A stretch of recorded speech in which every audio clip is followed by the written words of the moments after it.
ગીર સોમનાથ જિલ્લાના તાલાલા તાલુકાના રમરેચી ગીર ગામે એક શંકાસ્પદ ઘટના સામે આવી છે, જેમાં દલિત સમાજના યુવા આગેવાનનો મૃતદેહ મળતા સમગ્ર પંથકમાં ચકચાર મચી ગઈ છે। સામાજિક અને રાજકીય રીતે સક્રિય રહેલા ભરત સોંદરવાના આ રહસ્યમય મૃત્યુને લઈને અનેક સવાલો ઊભા થયા છે અને દલિત સમાજના લોકોમાં ભારે રોષ જોવા મળી રહ્યો છે। ઘટના પાછળ હત્યાની આશંકા વ્યક્ત કરવામાં આવી રહી છે। આવો વિગતે વાત કરીએ સમગ્ર મામલા વિશે આ અહેવાલમાં।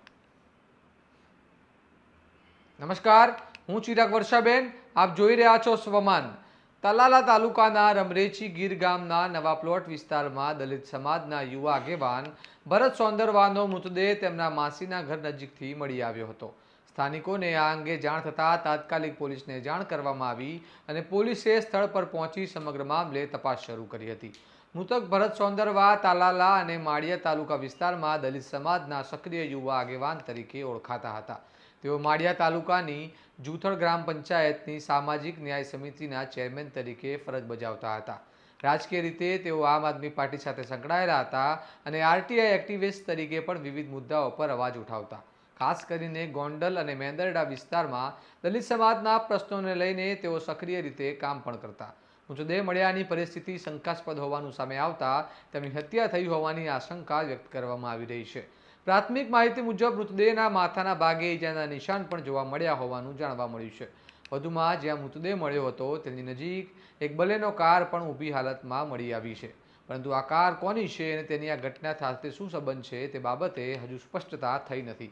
ઘટના બાદ મૃતદેહને તાલાલા સરકારી હોસ્પિટલ ખાતે ખસેડવામાં આવ્યો હતો, જ્યાં દલિત સમાજના આગેવાનો અને યુવાનો મોટી સંખ્યામાં એકત્ર થયા। આ દરમિયાન કેશોદના પૂર્વ ધારાસભ્ય અને જૂનાગઢ જિલ્લાના ભાજપના પ્રમુખ માધાભાઈ બોરિયા પણ હોસ્પિટલ ખાતે પહોંચ્યા હતા। દલિત સમાજના યુવાનો દ્વારા ભરત સોંદરવાની હત્યા થઈ હોવાના આક્ષેપો કરી આરોપીઓને ઝડપી પકડી પાડવાની માંગ સાથે હોસ્પિટલ પરિસરમાં ધરણા પણ કરવામાં આવ્યા હતા। આ ઘટના બાદ ધારાસભ્ય જિગ્નેશ મેવાણીએ પણ સોશિયલ મીડિયામાં પોસ્ટ કરીને આ ઘટના અંગે દુઃખ વ્યક્ત કર્યું છે અને આરોપીઓ ન પકડાય ત્યાં સુધી મૃતદેહ ન સ્વીકારવા પરિવારને અપીલ કરી છે। જુઓ જિગ્નેશ મેવાણી શું કહી રહ્યા છે। હમણાં જ સમાચાર મળ્યા કે જૂનાગઢ જિલ્લાના માળિયા તાલુકાના જૂથળ ગ્રામ પંચાયતના સામાજિક ન્યાય સમિતિના ચેરમેન સાથી ભરતભાઈ સોંદરવાની ગઈકાલે લાશ મળી છે। મોટાભાગે એમની હત્યા કરવામાં આવી છે અને આ લાશ મળી છે ગીર સોમનાથના તાલાલાથી। તો આપ તમામ લોકોને હું વિનંતી કરું છું કે જ્યાં સુધી ભરતભાઈ સોંદરની હત્યા કરનારા તમામે તમામ આરોપીની ધરપકડ ન થાય ત્યાં સુધી આપણે લાશનો સ્વીકાર કરવો જોઈએ નહીં। એમના પરિવારજનોને હું શ્રદ્ધાંજલિ પાઠવું છું, આપણે બધા જ પાઠવીએ છીએ, પણ ન્યાય પણ એટલો જ જરૂરી છે।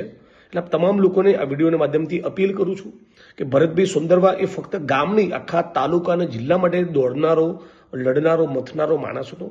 ગરીબ માણસના ન્યાયની લડતમાં હંમેશા અગ્રેસર રહેતો। આવા વ્યક્તિને ન્યાય મળે એ જોવાની જવાબદારી આપણી બધાની છે। એટલે વિડીયોના માધ્યમથી અપીલ કરું છું કે ત્યાં સુધી લાશનો સ્વીકાર આપણા દ્વારા નહીં થવો જોઈએ જ્યાં સુધી આ કેસમાં તમામ આરોપીઓની સામે ગુનો દાખલ કરી દરેકે દરેક આરોપીને જેલના સળિયા પાછળ મોકલવામાં ન આવે। આ સમગ્ર ઘટનાની જાણ થતાં તાલાલા પોલીસ સ્ટેશનના પીઆઈ એબી ગોહિલ પોલીસ સ્ટાફ સાથે ઘટના સ્થળે પહોંચ્યા હતા અને તપાસ હાથ ધરી છે। મૃતદેહને પોસ્ટમોર્ટમ માટે મોકલી આગળની કાર્યવાહી શરૂ કરવામાં આવી છે। પોસ્ટમોર્ટમ રિપોર્ટ આવ્યા બાદ જ મૃત્યુનું સાચું કારણ સામે આવશે। હાલ દલિત સમાજના લોકો દ્વારા રાજકીય અથવા સામાજિક અદાવતના કારણે આ બનાવ બન્યો હોવાની શંકા વ્યક્ત કરવામાં આવી રહી છે। હવે જોવાનું રહેશે કે પોલીસ તપાસમાં શું ખુલાસા થાય છે અને આ ઘટનાની પાછળનું સત્ય શું બહાર આવે છે। આ મામલે તમારું શું મંતવ્ય છે અમને કમેન્ટ કરીને જણાવો અને આવા વિગતવાર અહેવાલ માટે સ્વમાનની ચેનલને લાઇક, શેર અને સબસ્ક્રાઇબ કરવાનું ભૂલતા નહીં। નમસ્કાર।